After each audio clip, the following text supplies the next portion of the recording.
everyone. So today I'm back with another book review. This time it is Winds of Spirit by Rene, and I am not even going to butcher her last name, but here's the book. I did find this so exciting at the Goodwill. This was one of my Goodwill finds, and I was so excited to find something spiritual in the Goodwill for, was this might have been like my first or second find. I'm not sure, but since then I've found like a few. They're few and far in between, but they are there, and I'm excited and I'm here for it. So I did find this, and I just grabbed it just off the strength of like, it's here, let me see what it's about.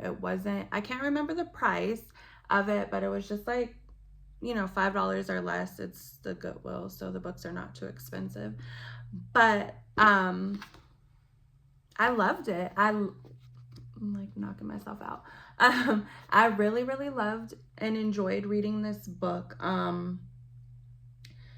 It was about, as it's called, wind spirits and how like wind and stuff comes into our life, and it's kind of like a physical form of wind spirits because there are wind spirits and different pantheons, I believe is how you say it.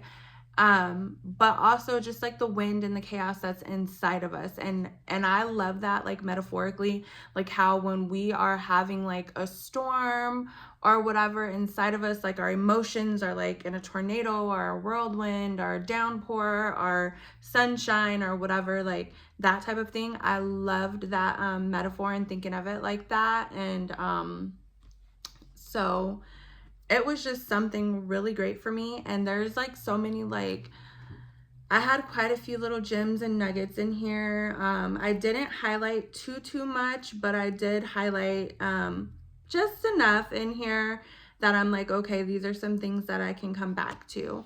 So I don't remember exactly. So the book is about 230 pages.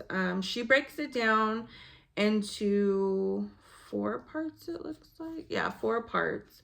In my mind, the book was 2 parts because part 1, part 2, and part 3 were just like information, her nuggets, and like all that good stuff. And then part 4 just went into the different wind gods and goddesses from different paths that you can walk, different mythologies and things like that. So yeah, I personally preferred the first, I guess, 3 parts of the book rather than hearing about the wind gods and goddesses. I know that's like so random. I honestly, like, when I looked at the table of contents, I'm like, oh, I can't wait to get to that part when they're talking about the gods and the goddesses, or when she's talking about the gods and the goddesses, because I'm like, that's so exciting. But I did enjoy the first 3 parts more than I enjoyed that part. It wasn't bad or anything like that. It's just the information that I took from the first part was a lot more than what I took from the wind gods and goddesses.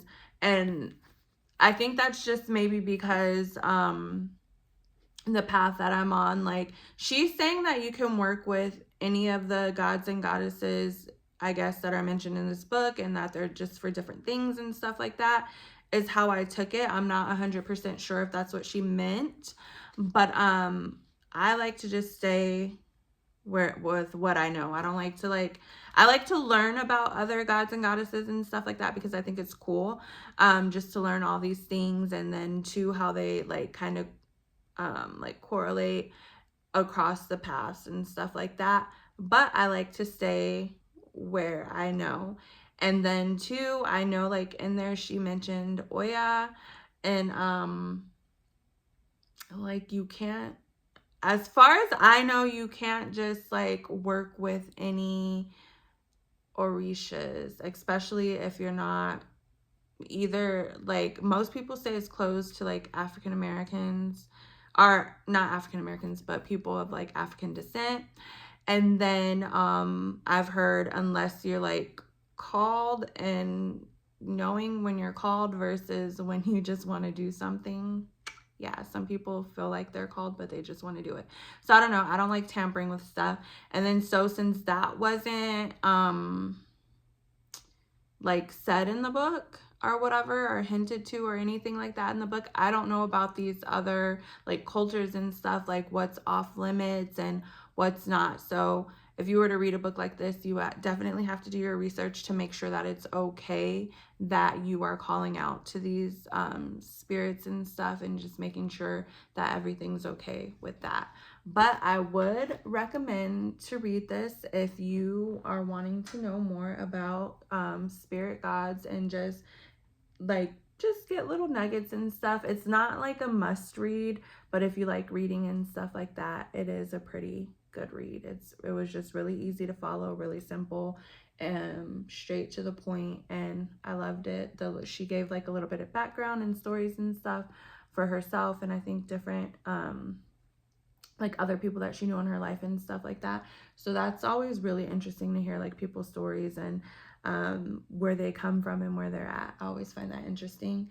But yeah, so it was a really good book and such an awesome, like I said, Goodwill find. Into the next read. Bye.